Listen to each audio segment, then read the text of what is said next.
And it's very hypocritically ironic that we're moving toward the 250th anniversary of the quote-unquote Declaration of Independence and the forming of what would be a democratic experiment that is failing right now. And it's failing because of the fact that this country has to figure out what it is going to be and how it is going to deal with those who were illegally, immorally kidnapped and trafficked to this country and then built it, as Angela Rye would say, for free. And so sadly, just as the birth of this country occurred under what hypocritical circumstances, we find ourselves 250 years later in a nation that is literally trying to go back to 250 years ago. And so in light of that, it is such a gift, number one, to be a part of a community that basically is saying we ain't going back, a part of a community that is determined to fight back, a part of a community that recognizes that no one has believed in democracy in this country more than those who've been victimized by the hypocritical practice of democracy, and that's us. And so it is only fitting and appropriate that, first of all, I salute y'all.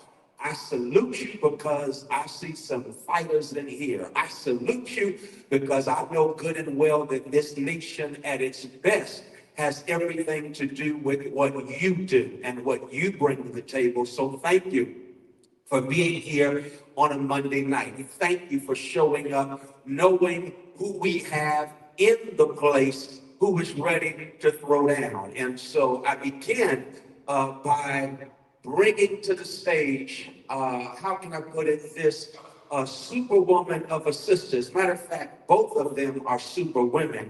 And so I want to bring them to the stage. First one I bring because she has what home field advantage, and that is a member of Friendship West Baptist Church, one of my favorite people walking the planet today. As a matter of fact, everybody with sense knows that District 30 was fought for by the icon Eddie Bernice Johnson. We have representation in this district because Eddie Bernice Johnson fought for it.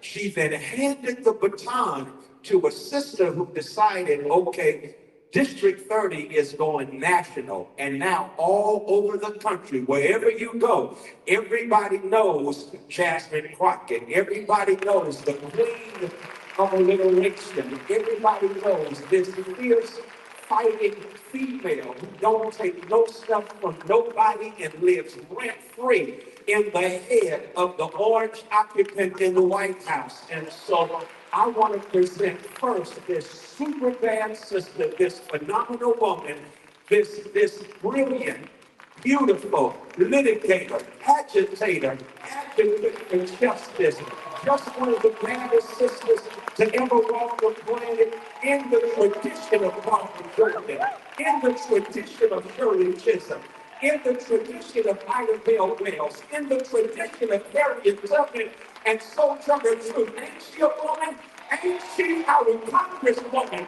The extravagant, the amazing, the great, the one and only Jasmin Crockett. Yes. That's the girl right there. And then I gotta tell you, this is a shero for me. My heart, I had a funeral. I had a funeral when MSNBC, that's what they were then, MSNBC, they made a mistake. Because every Saturday morning, if you remember Friendship West, I'll testify right now, I'm confessing. I would listen to Tiffany on Saturday and come in here fired up on Sunday. I mean, some folk go to Sunday school, I go to Saturday school, with Tiffany Cross. And Tiffany Cross is a boss. Tiffany Cross is brilliant. Tiffany Cross is a queen with a capital Q. Tiffany Cross is that bad sister who is socially conscious. And here's what I love about her so much. There was no shame in her black game when it came to speaking truth to power every single Saturday. And she did it with competence. She did it with courage. This is a bad sister right here. And so tonight is like a dream night for me to have this bad sister. And so would y'all please receive the boss herself, Tiffany Cross. We got Tiffany Cross in the house. Yes.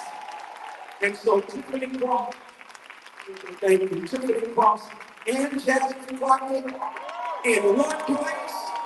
I hope y'all mark this on your calendar as one of the greatest nights in the history of history. I present to y'all, I move out the way, Congresswoman, our national Congresswoman, Jasmin Crockett and Tiffany Cross.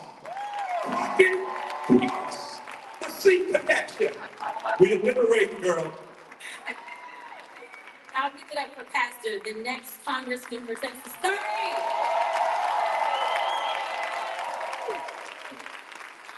I am so blessed to not only be back home, but be in my home church and to be with my home girl.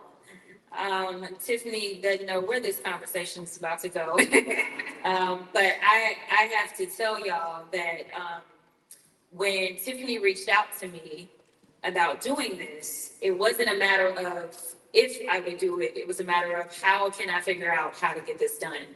In fact, tonight in New York, I am actually receiving an award at the Webby Awards, and I am physically here instead. So let me tell you why. So Pastor Haynes thinks that it's so cool that we're in conversation, but the reality is that when I went off to Congress, in fact, before I went to Congress, when I was a state representative, it was Tiffany and her team that reached out and wanted to interview me as a random state representative out of Texas. And frankly, I don't know that I would be the quote unquote national treasure without Black women in journalism like Tiffany Cross, like Joy and etc. Yeah, it was cool for everybody else to get on the bandwagon once they realized that the ratings go through the roof when you have me on the show. But the reality was there were Black women journalists that saw something in me that was worthy of a conversation. And if you know anything about this political world, everything is about seniority. So the fact that I was a freshman in the state house of all places, and they're like, no, we want the freshman, it spoke volumes. And so I always recognized those that had my back when no one else thought that I was worthy. So knowing that Tiffany has always been a real one, I know that this book is going to be so eye-opening for so many of you. And she was unapologetic about the fact that this is specifically written for Black women. All right. So I'm so grateful to welcome Tiffany to Dallas and to Friendship West. Now, you wrote the book in 3 sections. Our labor, our land, our love. Why did you choose to dissect the testimony of Black women in this way? So I'm going to answer your question, but y'all know when Black women get together, they got to love on each other first. So I just want to first say thank you. When I reached out to you to do this, and then Kendall said, oh, she's getting a Webby Award in New York. I was like, oh no, I had nothing to worry about. She's like, oh no, I'm going to be there. And why Joy and I both love having you on the show is because something that's so lacking in our politics is authenticity. And so when I would see you on air, I saw myself. When I see you today, I see myself. And I know I appreciate your words of gratitude for having you on my show, but I have to reflect that right back to you because so often some of our members think white is right. And they gonna leapfrog over everybody to go do more than Joe because they think that's the place to be. And here's the secret, ain't that many people watching more than Joe. More people watching me. And here's the biggest secret that I want everybody to know. Today, ain't that many people watching Morning Joe. More people are watching the Joy and Reed show on YouTube than they are tuning into the artist woman in DC. And we were able to hold that platform because we made space for the Congresswoman, and the Congresswoman graciously made space for us because my show came on Saturday. And so after you've been working all week and getting hit up to do the Sunday shows, you always made time for me. So I thank you, my sister. My show was not the first show you did, but when I saw you on screen on another show, I didn't know you, but I knew you. So thank you. Okay, now to your question. I wrote the book in 3 parts: our labor, our land, and our love, which you can appreciate. Because as Black women, we were pouring our love into a career that was not loving us back. You know something about that. We were pouring our love into a country that definitely wasn't loving us back. And we were pouring our love into counterparts. And I won't say that Black men don't love us back, because I don't believe that. I know Black men love Black women. We didn't always feel that tangible love, be you single, married, dating, whatever. We did not always feel that. And so in that collective heartbreak, after the national election, after Kamala Harris lost the election, after we had done the Herculean task of delivering so many people to the polls, we need no national call, ain't no email go out, it wasn't a big group chat. Just the very next day, we all looked at each other with knowing looks. We were having conversations with each other without saying a word. We knew. And I don't want people to think that meant, yeah, we gonna sit around and get manis petties. We ain't doing nothing. No, the country did not want to hear from us when we belted out a warning, we were belting out frustrations. So if you don't want to hear from us, we will not speak to you. We will speak only to each other. We were moving in strategic silence. We were not silent. We were moving in strategic silence because I know my group chats are blowing up every single day. I was on organizing calls. I went to different events. Well, we had to take it back underground, old school. Just like we weren't taking selfies on Instagram, talking about what we were doing. We were moving then and we're moving now. But there was also those moments of rest in our collective sisterhood because before anybody had the temerity to look to us and ask us to save this country yet again, I knew that we had to take a moment for ourselves to get the energy to fight again. And since then, there have been some other heartbreaks, like here in Texas, that we're carrying our grief and our sorrow and our rage. And it's highlighted the flaws in this democracy, I believe.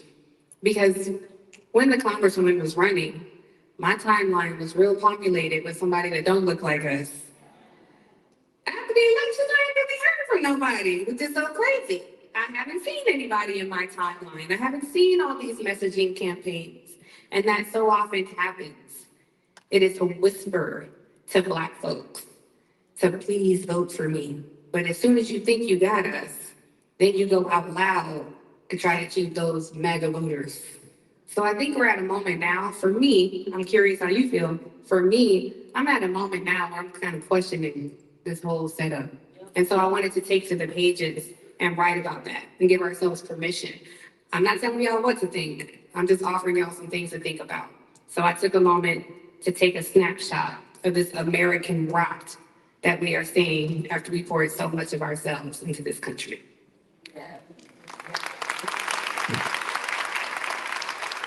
I do mention, the day after the loss, Kamala, and I can remember it like it was yesterday.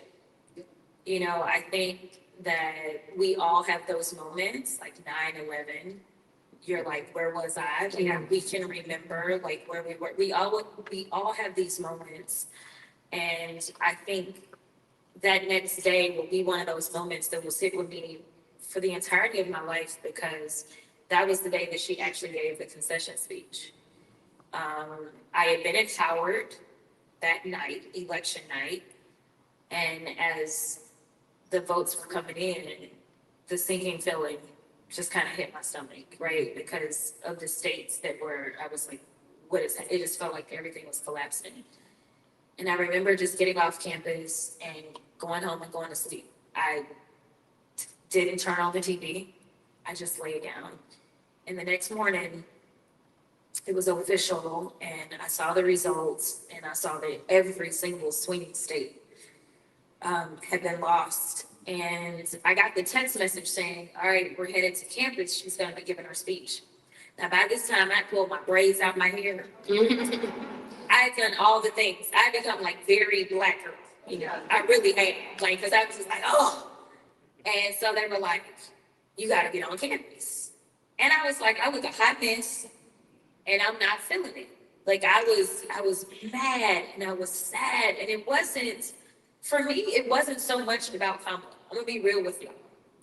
This was about our country, for me. Yes. The pain that I felt was the disappointment in this country.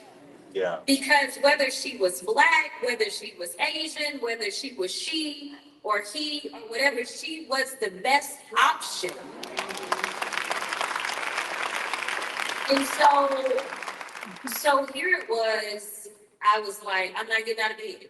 I decided I was not going anywhere. Like, I was just going to wallow. And then I thought, if I feel like this, I can only imagine how Kamala feels. And it is so amazing how everybody can be there for you when everything is looking good. When those big rallies with all the superstars and the money was rolling in, everybody wanted to pull up. The question is, who will be there when the times are the hardest? And so for me, I was like, I've got to get over myself. And so I put a hat on my head because the hair was, have forced the hair, y'all. The hair was here. And I put a hat on and I made my way to campus.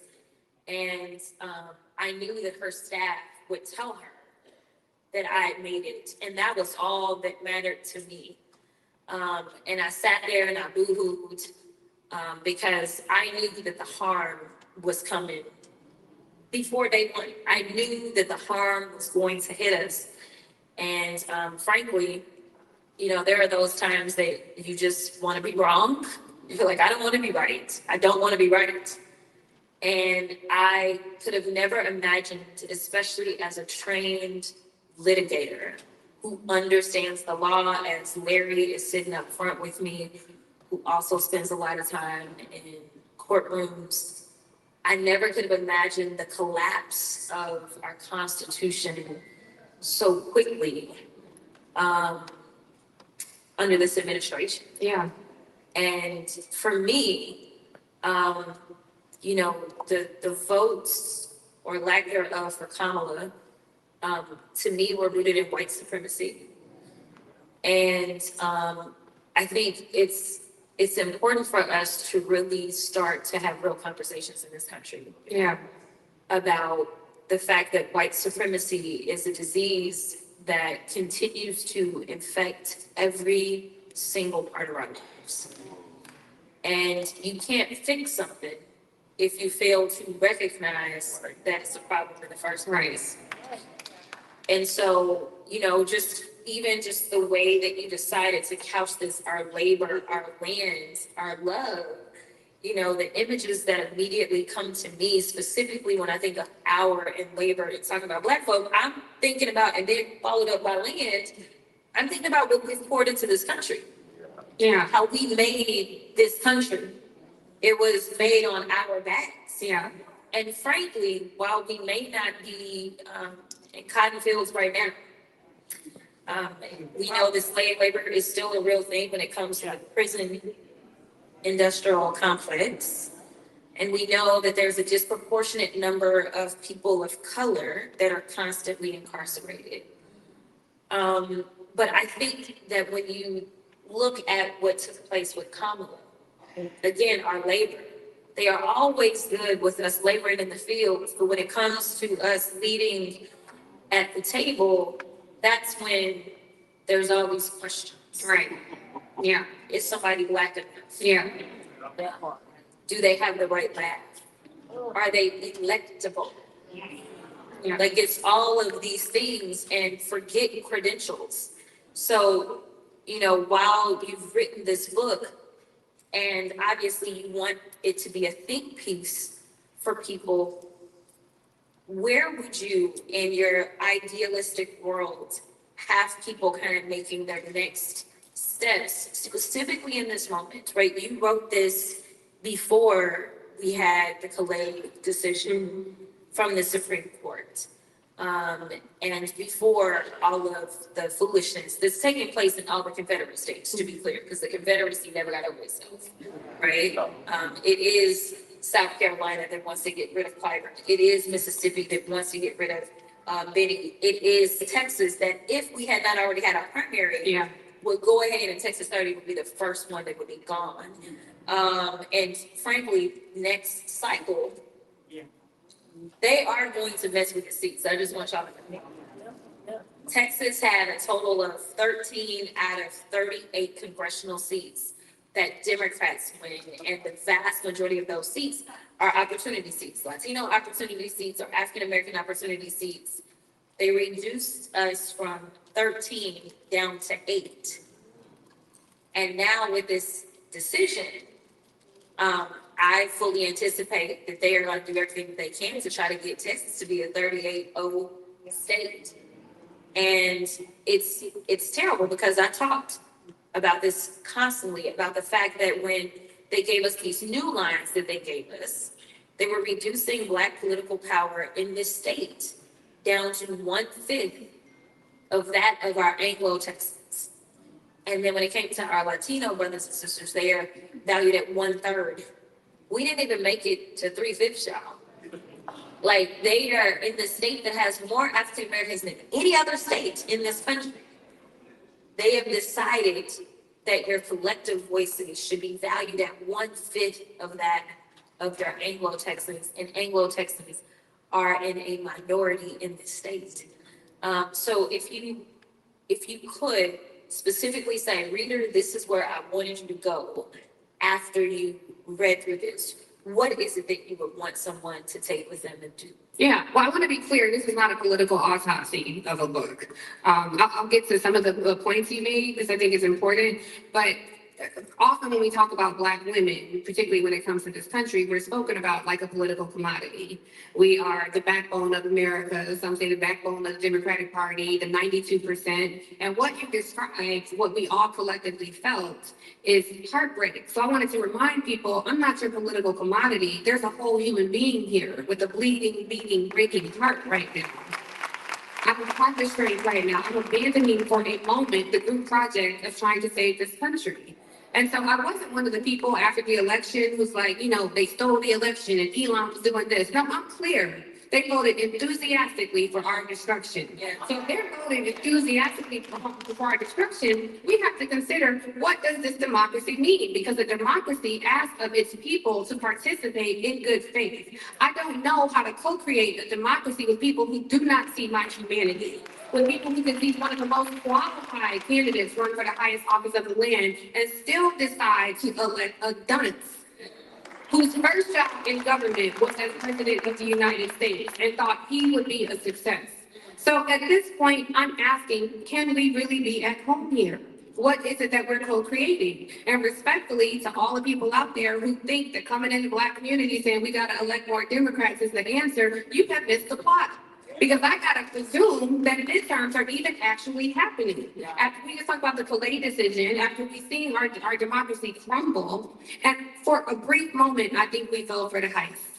I thought, sure, they're a different group. Our patriotism looks different from theirs. They put so much faith in the Constitution. No, they don't. They defecate on that Constitution every single day. They put so much faith in the bones of this country. They think that democracy, their version of democracy, is so important. They think in this American exceptionalism. I had to think about that. What is this American exceptionalism? Because it don't seem to touch me. And then when you question that, what are they exceptional at? Human trafficking, raping, beating the humanity out of people, letting Jasmin shoot a nurse in the face and the mother in the back. That's their American exceptionalism? I don't think so. So at this moment, I'm not saying don't vote. We all have to fight on every level, but we're seeing it crumble. We're seeing it burn. And Michael Harriot, amazing writer and author of Black AF history, New York Times best-selling author. That book is 3 years old. It's still on the New York Times best-selling list. I should be in the house of God. Be something for you today.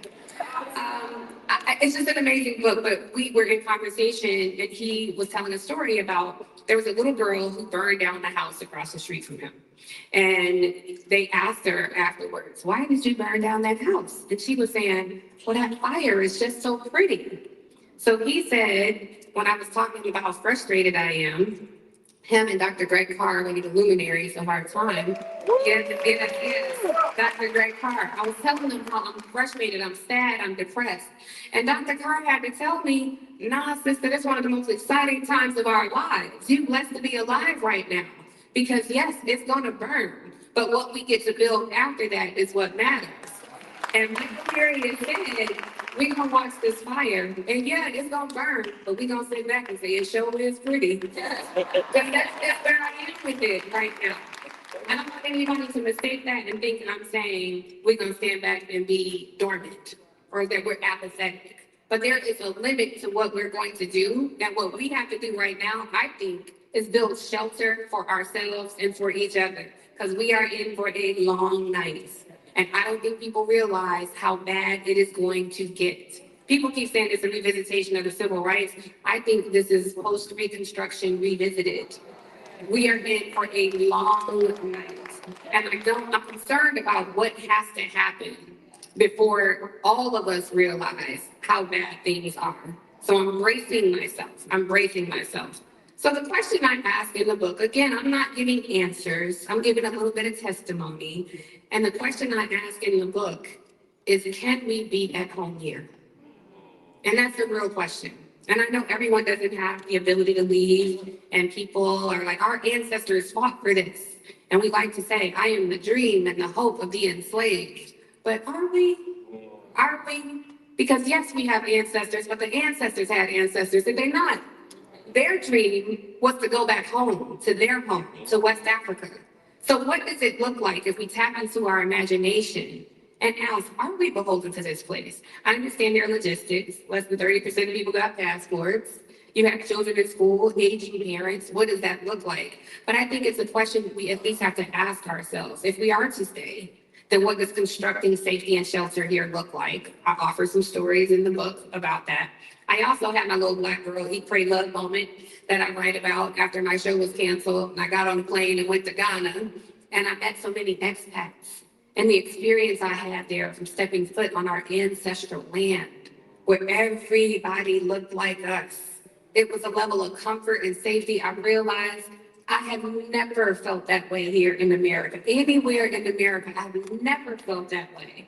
And to have so many people there greet me, welcome home, sister, Aquaba. Everywhere you went, they were welcoming you. And we got into conversations and they would say, it's so strange. You all choose to live in America alongside your colonizers. And you become home. I didn't even think about that. That is strange. Like, why are we doing this? So just something for us to ponder. The reality is they literally can't live without us. Quite literally, this country would crumble without us. For the almost 400,000 Black women who are out of work right now, they think they're laughing at our misery. That misery is about to boomerang back to them so bad. Because if Black women are not working, the country is not working. Even when you think about goods and services from the federal government, it's Black women who usher that in. Benefits for veterans they claim to care so much about. President Bonesburg, they never served, but he cares so much about veterans. Those services that Black women provided will reduce social services benefits, all the roles that we played. But I don't want to suggest that that's our value, Black women, when we're living in service to this country or to the people in it. We have value simply because we are. So this is why I write about our labor, our land, and our love. Because it's a journey about self-love. And right now, loving ourselves in the darkest of dark times, loving ourselves is the most radical thing we can do right now. And if we take a moment on the journey home to ourselves, then and only then will we have the wisdom to know what the path should be before us. And when we have the strength and energy to get up and walk it. again, it's interesting that you mentioned Ghana because most of y'all don't know, but as a sitting member of Congress, I'm not allowed to have dual citizenship, but I have been offered citizenships, and I'm just like, woo, as soon as I'm out, y'all, I'm either back up, I'm gonna get back up. But I've not been to Ghana, but I've been to Africa, and you're right. I actually felt more lost when I went to South Africa than I've ever felt in my life. And so it is weird that we are kind of conditioned the way that we are, right? I stepped off the plane in South Africa and they immediately knew that I was American. They absolutely knew I was American. And they basically were like, you are probably from, and they're like looking at me. And I'm like, huh. They not like I ain't got no ancestry, nothing, and all the things, but like it was a bit off-putting for me that I came to the realization that I honestly don't know where I'm from. I have no idea. And even when We're the first victims of identity theft. yeah, Wow. yeah, and even in America, that is a melting pot. For the most part, with other folk, you can look at them and be like, "Oh yeah, you from such and such, right?" When you look at us, we don't know. They don't. We know nothing.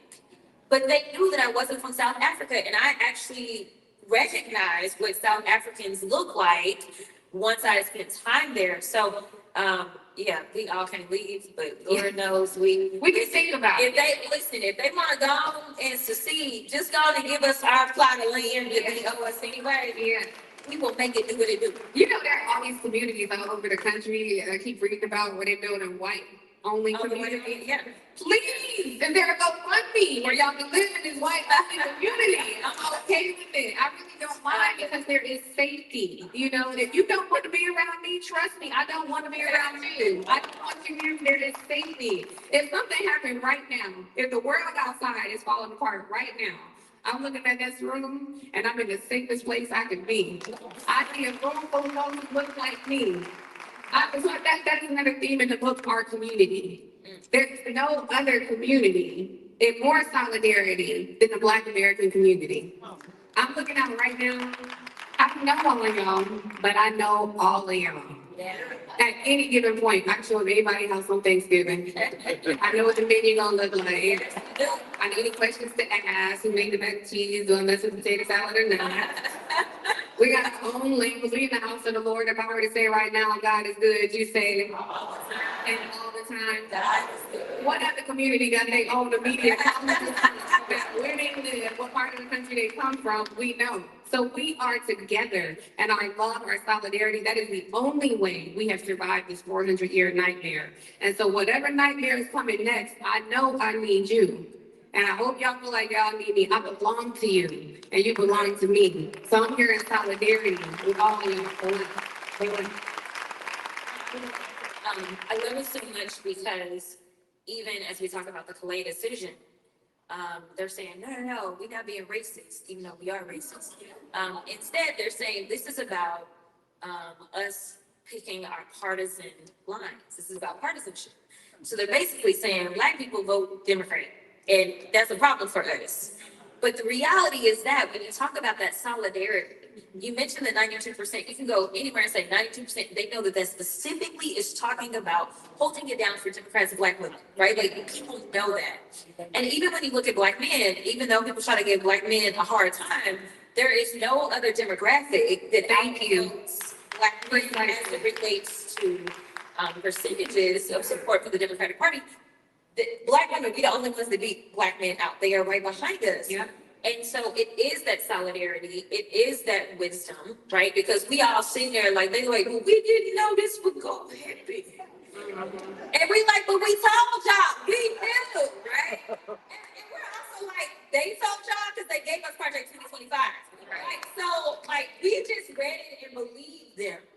We understand that they have never been for us. And as they push these bootleg bills around CRT or anti-DEI, and they've tried to rid us of our history, and things like that. Like we understood, we saw the writing on the wall, but see, y'all were good with it so long as it only impacted the black folk. Right? You only had a problem when it came to your neighborhood, right? Because you didn't realize that Poe doesn't have a color. That's what you did realize. Like you truly believed that somehow you were going to live a more supreme life, and you sitting there like, well, why they cut my snap?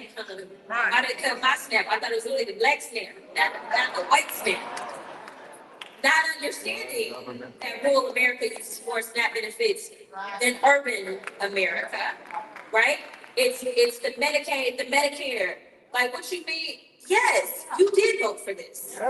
You voted for this. You just thought that it would only impact black folks and brown folks, right? And at the end of the day, it's a have versus have nots, and mixed in with the racism. And so, right now, what I see, in fact, when we were standing back there waiting to get on stage, I was talking to Tiffany about the Georgia race. I don't know if you've got friends, family in Georgia. Now, listen, my social media, as Tiffany talked about some of these people on social media that somehow they had a lot to say when I was running. Right. I somehow became the white she-devil. I don't know. But nevertheless, right, like I wasn't who I said I would. I wasn't none of that stuff, right? I became everything but a child of God from these random people that don't look like me and somehow weren't from Texas, but whatever.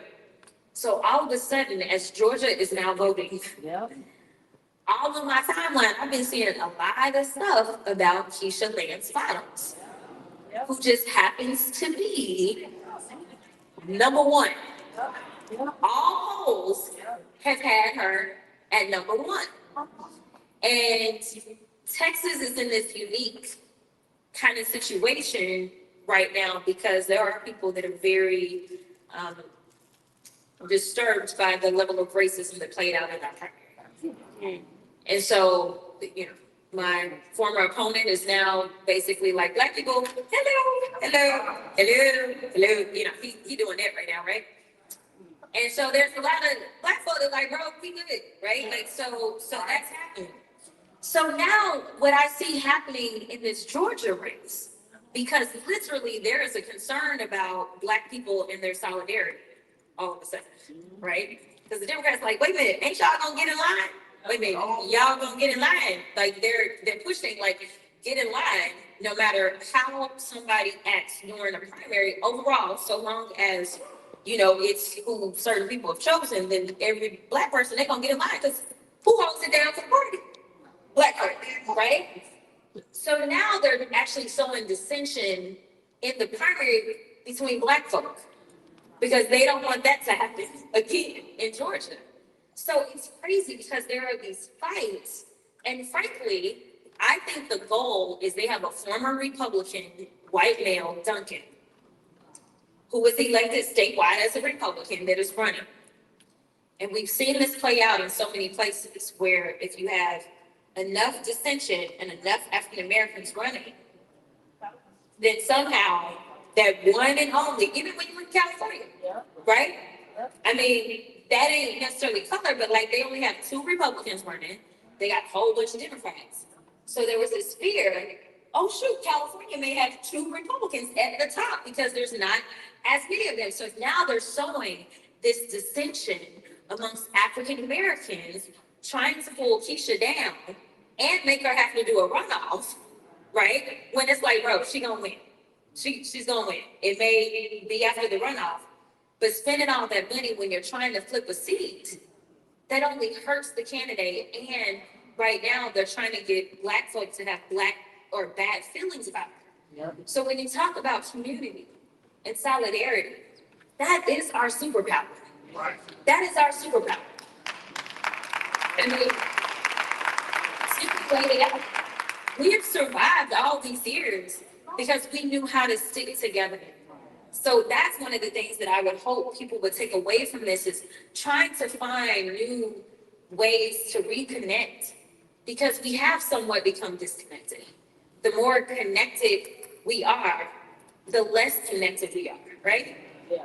Think about the fact that, I don't know if next weekend you're going to Alabama, But I mean, I'm not on it, but Latasha Brown, leader of Black Voters Matter, will get there on Saturday, May 16th. It's a national day of action. I will still be on book tour, so I won't be there. I'll be in LA, but so yeah, so essentially, we know that there was a civil rights movement years ago, and frankly, we're in a modern day civil rights movement. And a lot of people ask, well, who is our leader? Right? Like that's what, and I don't know what kind of questions they asked back then, but they used to come together at church. Right. And they would plan, and they would plot, and they would move. Well, now we got cell phones, we got the internet, and all kinds of stuff, and somehow we still can't figure it out. So yes, Latasha from Black Voters Matter is leading the charge. And so they're going to go into Alabama. That's going to be their first stop. I know that Pastor Haynes is going to go. I've got to speak in Missouri, so I won't be able to attend. But I am charging each and every one of you to figure out what it is that you are going to do to make sure that you are more connected to community than you've been connected before. We will always have our disagreements. That's just life. But overall, when we walk down the street, we all Black. We are all going to be treated a certain way. So we have to find our community. All right. I gotta catch a flight. Yeah, I gotta go to work. I gotta go to work. We going to Mar-a-Lago or somewhere, child. I don't know. I'm going to deal with this Epstein stuff, honey. So I'm here to Florida tonight, unfortunately. All right, but when you I want to just go and I'll okay. Yeah. But I don't think it's your flight. We need you on this. I'll be good. But I want to in this moment, you know, I started this off talking about how important it was to have Black women journalists and how I don't believe that I would have been seen by so many people, but for y'all decided to put me on your platforms. And right now, when we look at legacy media, it is dying. But at the same time that legacy media is dying, and I think it's more so from the liberal standpoint, it seems like legacy media on the other side is only ramping up. And so when it comes to getting our information, and when it comes to the corporate structure around legacy media, from like what it was when we were in it to like what it is now, what tidbits would you have for those that are trying to make sure that they are getting accurate information that they can rely on? Because there is so much going on, whether it's the war and the propaganda that this administration tries to put out there about the war, this unconstitutional war that we're engaged in, that is causing cost for everything to go up. But like, what tips would you give people as they're trying to figure out, how do I navigate and know what is real and what is not? Read. I don't believe that cable news is serving us. I did not understand. I've been a journalist for 26 years, even longer. I had my first byline in print when I was 16. So this has been my entire career, my entire life, even before, not just my adult life, even my late teen years. And this, I don't recognize. This idea that we're going to put an unintelligent thought against an intellectual analysis and present them both on equal footing and let them battle it out on the Real Housewives of CNN and call that news is an embarrassment. So I think we have to hold legacy media accountable, and y'all really have, because you all have increasingly tuned out. I mean, everybody's ratings, people think, oh, everybody watched this show or that show. No, they don't. They watch the clips. But people are not watching that foolishness anymore. And so I would say to people, read, get in the habit of reading papers if you want to know what's going on from a day to day. That matters. And people have to read the story, not just the headlines. I try to tell people, you're not going to get information from Instagram and a little clip on Instagram or a little post on Instagram, and all your news is not going to come in little bite size on TikTok with a little dance to it. Like, it actually does require that. I also understand the desire to check out. When I want to see all this getting flooded with chaos every day. because they have normalized the chaos to the point where the quiet seems eerie. Even then, read. You don't have to read the papers, read some books, because Black people have already beat a tyrannical government numerous times, and there's a blueprint for it at every iteration of life. We have luminaries who have put their thoughts and their policy and their vision to the pages. We can read their work. Even Asada, in our recent history, or more recent history, Asada, that book was life-changing. Baldwin will have you rethinking your entire existence here. We have modern day luminaries. Like as Michael Harriot's book, Black AF History, it didn't just change how I feel about the country, it changed how I felt about myself. 1619 Project, Nicole Hannah Jones. These are just some books that you can read and get in the habit. And like the congressman said, put these phones down. They're making it difficult for us to read. When you have 10,000 things screaming for your attention and you can binge watch 12 hours of TV and you're looking for that dopamine to see how many likes and follows you got, I have to train my mind not to get into that. I got to leave my phone upstairs when I'm downstairs, or downstairs when I'm upstairs. I take it old school, but it's a house phone. When I'm out, I'm unavailable. I'm not reachable. I'm horrible at texting. Anybody who knows me will tell you I can't be present with you. I go out and I see people like this at tables with each other, completely disconnected to the point we don't see each other as human beings with avatars. That's all very intentional too. Make some noise over here so we can't really comprehend and focus on what's going on over there. So read. I beg of you to read. Specifically, there outlets that I find trustworthy. The New York Times is problematic, but I will say their global coverage is great. Their political coverage I'm not so crazy about, but their world coverage is great. Reuters is great. AP is great. These are just factual outlets. They give explainers and share responsibly. Be careful. I hear so many times somebody say, no, this is true because my cousin's barber was sent to them.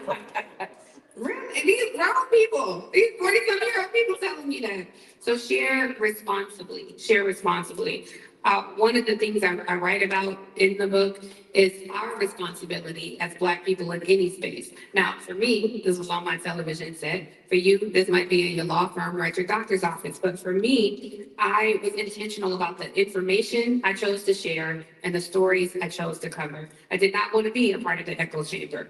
I wanted to focus on the stories that were below the fold. I wanted to focus on issues that were relevant to the rising majority of this country. Every topic I covered on my show had an impact on the AAPI community, the indigenous community, the Latino community, and Black folks. And when I had these experts on, if we were talking about the next SCOTUS pick, well, yeah, there's an AAPI person who works in the Obama administration who was responsible for choosing Supreme Court justices. Let's get him on here. I'm not inviting him on to talk about things relevant to the AAPI community. I'm inviting you on because you're an expert in this field. You just happen to be AAPI. Every time I invited people who did not look like us, you're invited on to talk about your community. That's how they would do us on the other side of things. I wanted to make sure that I was contributing to curiosity about our fellow countrymen. So if we're talking about, well, why do white women vote against their interests? I don't need a bunch of people of color up there telling me about that. Give me a white woman who voted MAGA and let's have her on here and let's have that conversation. Well, I'm a journalist. I'm going straight to the source. I want to hear from you. When we talked about welfare, when they were threatening to cut off welfare, government services, give me the face of welfare up here. That's a college-educated white woman, according to the data. Let's figure out how did you find yourself and meet them in their humanity. That's our superpower as Black women. I don't have an issue with you. I'm here to invite you to share your story in humanity. I want them to see your humanity. I want them to see your face. I was never on that set to be polite and ignore the racial atrocities around me. I was never on that set thinking, maybe if I'm a good little Black girl, they might tap me to host a Today Show and do some little cooking segments and give y'all some good holiday gift ideas. That is never gonna work for us. And the person who does do that, guess what, boo? You ain't no more safe than me. Because the second you don't have value to them, they gonna get rid of her too. So for the Indies ladies and Black folks, why not be a revolutionary? That is our challenge. That is our challenge. When I meet people who do Black outreach, we meet a lot of people before they get inside DEI space, a whole lot of folks do Black outreach. And I gotta ask you, what is your job? You do Black outreach for Wells Fargo or Amazon? What is your job exactly? Are you there to advocate for Black people inside?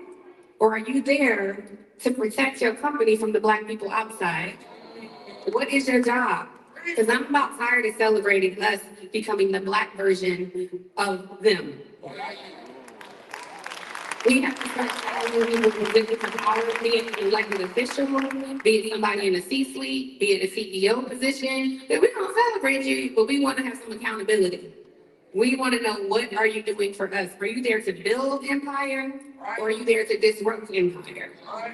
We are there to disrupt empire. So I write about that in my book. It's not a political autopsy. It is truly about our humanity as Black women and what we're going through and what we're confronting and the challenges we have and what we have to ask of ourselves. And it is a lot about love, self-love, the journey home to ourselves, the traffic in self-love. So I really hope you get that from the book. I write about, obviously, politics, and I know the congressman has to go, but y'all know I'm a journalist, and I got some questions too. So I'll just ask this one question before you have to go. I know, it's gonna be quick. I just wanna know, because this is a point I make in the book, about seeing our humanity, and I think we probably all wanna know, how are you doing? How's your heart? How's your heart?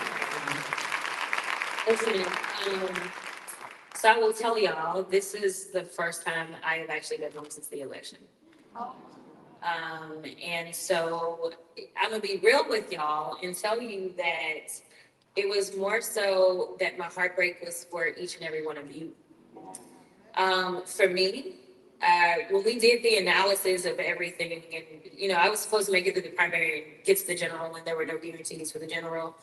My deal was I can't lose. Like, either I'm in Congress and fine, I'm in the Senate doing the thing, or I'm out and I'm getting a bag. I mean, like, either way, I was gonna be good. It was never about me. And for so many of the young girls, like my baby boo right here, who always brings me to tears, Catalina, it was the idea that there were so many people that were hopeful. And the idea that someone could run for that position and be the only person who's currently in the Congress, which the job is to be in Congress, be a lawyer, and that is the only body that has oversight over the Supreme Court. That is the body that is responsible for putting those justices on all the benches, from Ivan Cannon all the way up to the Supreme Court. Be someone who has been a civil rights lawyer, who understood that in this moment, they were going to be coming for our power, and we needed someone who most likely had been working on these things, not just as an elected official, but before I ever got elected. I did not know if I was going to be able to see y'all. And I've received, messages and cards and all kinds of stuff. But my hurt was truly, and still is truly, for each and every one of you. And before I leave, let me just say that, as Tiffany's book talks about the labor, your labor will never be unnoticed as relates to me. I am so very grateful, because I know y'all was in the sorority chats and everything. Someone said, "Did you vote? Go vote for our girl. Cousin on the ballot." I'm grateful. There were so many people that had never participated before. We ended up with a historic amount of votes. I shouldn't have required more than about 500,000 or 600,000 votes to be able to win the primary. We did over 1 million. I'm grateful. I'm good. I just want all of y'all to be good, and to know that this country is devolving quicker than I ever imagined. A part of me feels like I'm not in control, because I'm not going to be in a position to really be able to cause some hell. And it has to be on both sides, to be clear, because I have to move my colleagues on my side of the aisle a lot too. Like, there's a lot that has to go on. It ain't just Republicans, y'all. Like, I just want to be clear. So, as far as the House is concerned, I was never concerned about Pastor Haynes. The Senate is a problem. The reason that we have the Supreme Court we have right now is because of the Senate. The reason I was so slow to get into the race and I've been contemplating 4 days before the filing deadline is when the Supreme Court decision came down and it told me the trajectory that this court was going to take, and they ruled against Texas. So to me, I am concerned about, even if we get the Senate, even if we get the House, and they're doing everything that they can to try to stop us from getting the House, will we have the fight that will meet the moment, or will we just say, oh, we stopped the bleeding? Because that's not good enough. That is why we are bleeding out right now, is because we've been okay with just, let me just stabilize. No, we are going to have to look at this fire that is burning and say, yes, it is beautiful. Now I get to build the house that I deserved in the first place. So, but I'm good. I want y'all to know that. Like, I'm good. Still very hurt for us as a country, but individually, I'm good. And before I leave, let me just say that the incomparable Congresswoman, Lori Blair, is here. Please wait. So, yeah, I said councilwoman. What I say? My bad. Councilwoman. Yeah. And then we have just a giant in his own right who doesn't really need an introduction, but the Senator West.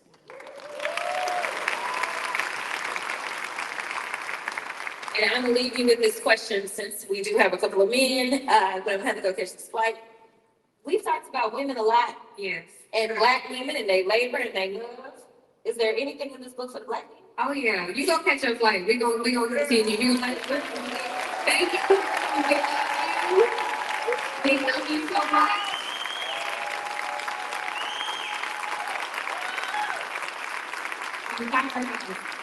Can I borrow a book from somebody who has some?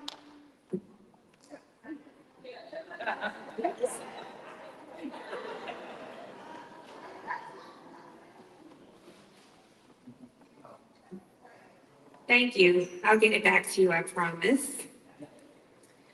Yes, I write about men in the book. I write about my relationship with them. And I write about our need for each other. Because I think our love is under attack. And so I don't want anybody to think this is a book where I bash men. It certainly isn't. It's just a moment where I center Black women.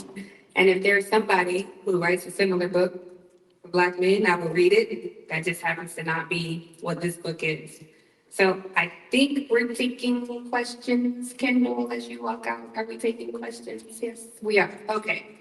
So as you all think of a question, I will do a quick reading from the book.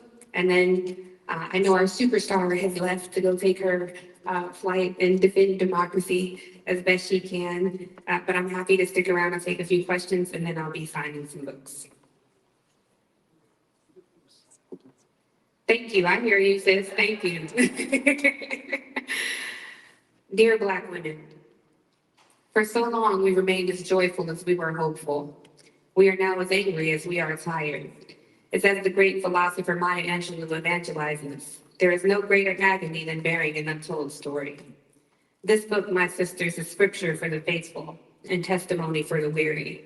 For I too know why the caged bird sings. And love me, I offer you my gonzo account of what the souls of Black women folk endure today. These experiences are ours to share. I am a stand-in, a variable. For you too know what it's like to breathe through the aperture of your heart. It's the commonplace of our culture, the pain of our pilgrimage, our brutal baptism in the fire, and the joy we collect in spite of it all. This book is not a call to action. It is a call to arms. A compass that I hope offers you valor on the voyage, so that when the embers of the fire find you, may they not scorch your skin, but light the way through the darkness. I share my own walk through the darkness of heartbreak to reflect the many ways Black women's hearts can be broken. At the confluence of loneliness, sadness, and defeat. As you walk life's path, you too may meet the dark trifecta. In these times, I want you to look to your left and your right. There you will find me among the others. The women who walk through fire to breathe life into us. The women in waiting, closely watching our every step. The women who are us, the future versions of ourselves, beckoning us to a bright and righteous path. May this testament offer some guidance as wiser women once guided me. Now, I'm no guru. I cannot reveal to you the secret of life or gift you the keys to happiness. But what I can do is disrupt the dogma that we don't deserve. I disrobe before you and show my scars, my hurt, and my pain to assure you that you do not walk alone. Weep with me, but forward we march. Together we acquire wisdom from peaks and valleys. Judge me if you must. But as you turn the page, may you chain our souls in sisterhood and find some solace in this song. The person who I've been for much of my life was veiled in insecurities. My expectations of this world were small, such that I might avoid disappointment. I never envisioned the life I'd eventually live, packed with major media platforms, private drivers, access to some of the most exclusive rooms and some of the most fascinating people in the world, including you, the Black women in whom I'd seen myself, and sense the same purpose, gratification, and sense of accomplishment, and also the same hurt, fear, and abandonment. We often find ourselves singing the same solemn songs. America the Beautiful? No, that's their mythical melody. No Purple Mountain's majesty for us. Just a purple prince whose siren song long ago foreshadowed the deceptions of our reality. The beautiful ones, they hurt you every time. This era of American rock requires our panoramic assessment of what we're seeing, experiencing, and feeling. In the moments that test our resolve in ways that feel overwhelming, we are allowed to tremble in our tenderness and be delicate in our despair. Again, this is not simply my story of challenges and survival. This is an unfiltered picture of our untethered spirit decor, our blanketed bereavement meeting our righteous anger, our song of Solomon, timbers heard only in our tabernacle, and the safety we find among ourselves when we pass each other on the street, when we meet eyes in mixed company, when we have entire conversations with each other without speaking a word. Thank you.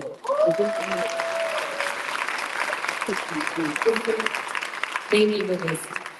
I'm happy to take a few questions if we have time. So I'm going to ask that everyone keep their questions brief. We have time for 3 questions. So I'm going to try to do from every part of our section. I believe we have 1 here, and then I'll make my way over here next. Hello, Tiffany. I want to welcome you to Dallas. I'm president of the local chapter of the Dallas Forward Association of Black Journalists. So we want to Hey, I'm so happy to see you. I'll see you at Atlanta in August, NABJ National Conference. Sure. Okay. Okay. My main job is covering the Cowboys, so I usually be Okay. training camp. I'm also president of the local organization. Again, welcome to the real big deal. My question is, as a journalist, the attack on Black journalists, and certainly we saw what happened to Rachel Scott recently. Can you speak to that, and then what's your feeling about the increasing attack by our president on Black journalists, women journalists, and the lack of response from other journalists, and how should they defend each other? Yeah. So the world gets to see that now because it's happening on camera. But for many of us who've navigated newsrooms, that disrespect happened a long time ago, consistently throughout the decades. For so long in my career, I was beaten and battered in my own worldview. We navigate a system that teaches us what unbiased means, and what unbiased means for them is often rooted in what's white and male. So I'm not surprised at the cowardice I see in the Beltway press. For so long, they have talked exclusively to each other, for each other, and about each other. I've never been in any Black group chat that's like, girl, did you just see what happened on Meet the Press? Or did you see what happened on ABC this week or CBS Sunday morning? They have routinely centered the comfort of white people. So I'm not surprised when the president disrespects ABC News' Rachel Scott. In his first administration, he routinely disrespects Yamiche Alcindor, routinely tweets about like a child, Joyanne Reed.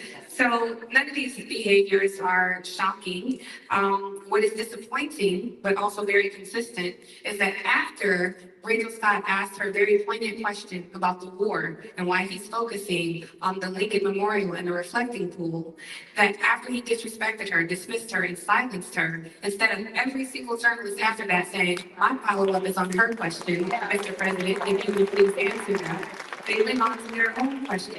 And we're seeing that at the very granular level in the newsroom. We're also seeing that at the executive level as we see media corporations capitulate to this right-wing extremist network and invite Brendan Carr, chair of the FCC, who is threatening their very licenses, but invites them there because for them, this is performance. For them, they look at it like, oh, that's just that crazy Trump acting crazy again. I worked alongside producers who saw the humanity in MAGA voters, more humanity in MAGA voters than they ever saw us. I had many editorial meetings where people would say, well, my aunt voted for Trump and she's not racist, or my dad likes him and he's not a bad person. Your aunt is a racist and your father is garbage. Yeah.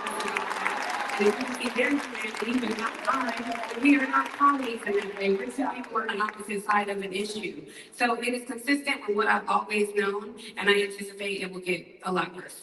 And thank you for your work as a journalist. So our next question is going to be right over to the young lady in the purple. How beautiful. Hi. Hi, Tiffany. I'm Carrington. I'm with Black Girls Politicking. And thank you.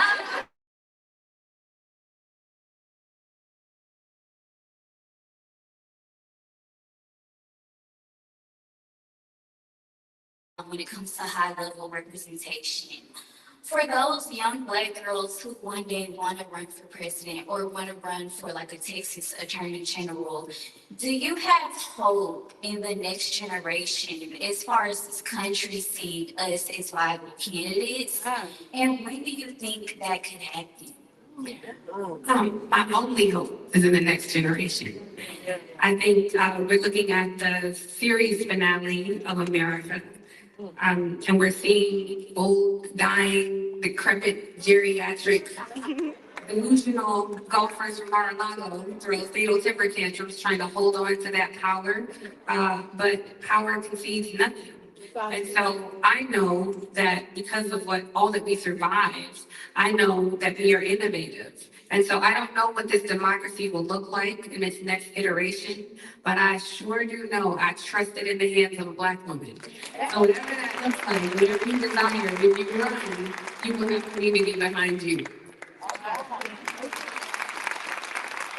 And this will be our last question. This woman can just. Make it good. It's gonna be back off, but I wanted to know at what moment did you decide to birth this book? You know, everything that you're going through at the time. Talk to me about that. Yeah. So when my show was canceled, I was heartbroken, just heartbroken. Thank you. I felt her heartbreak. I felt her heartbreak. And this was around the same time that the country was giving a double middle finger to Black women, but when they ain't been doing that, but it just felt, and I know we've been through this before, but I hadn't been through this before. I hadn't lived through this. So confronting this every day was so heavy. I was dating someone and that relationship was coming to an end. Right. And thank you. Y'all read the book. Thank you. Greasy. She said greasy. I'm taking it all of it. Oh, who is he? Well, we call him Gray in the book, and that's what our lawyers want me to say. So great. But the collection of that heartbreak, and I was speaking to a friend of mine, Dan Newkirk, editor at The Atlantic, amazing guy, and he said, "Dang, you sound like every Black woman I know right now." And I thought about that, and it's so true. And when I write about finding myself in the depths of my darkness, crying and crouched, I felt alone, but when I looked around, there were so many other Black women around me. And so in that moment, I wanted to take to the page. He said, "You should write something for us." He means like 1,500, 2,000 words, and I had 5,000 words. I couldn't stop writing, and that drove me to research, and I started digging through the archives of our pain and sourcing that on this journey home to myself. This book is a journey home to myself, but I didn't do that on my own. I want to be clear about that. My group chat, y'all know we love a group chat.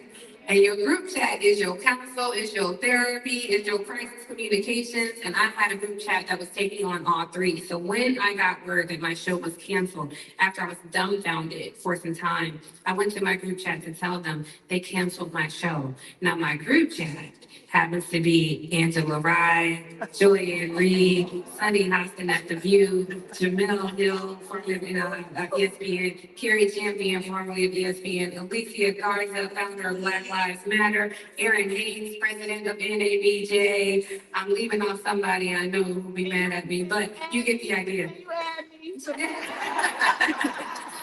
We call ourselves the machetes for obvious reasons. And in that moment, my group chat turned into Olivia Pope overnight. Angela was like the chief of staff, and we just took to it. We were moving, and they were managing messages. Angela was helping me craft a statement. There was some white woman, this powerful PR person, who kept reaching out to me and asking, "Hey, page 6 wants a quote," or the New York Times would see if you have a statement. There were reporters outside my house, and she was just kind of corralling it all. And I didn't know why. I knew that she was this big person, all these A-list clients, but I didn't know why she was helping me. But whatever, reparations, I'll take it. Thank you for the help. I found out months later that Sunny Hostin was paying her to do that. So there is nothing like Black women, and there is no salary. There's no salary bewitching enough that would make me abandon that. The white man's money is never going to be enough to make me abandon the sisterhood and community I give it to my people. So thank you for the question. And thank you guys for coming out. I hope you go with me tomorrow. Thank you. Let's give it to Tiffany again.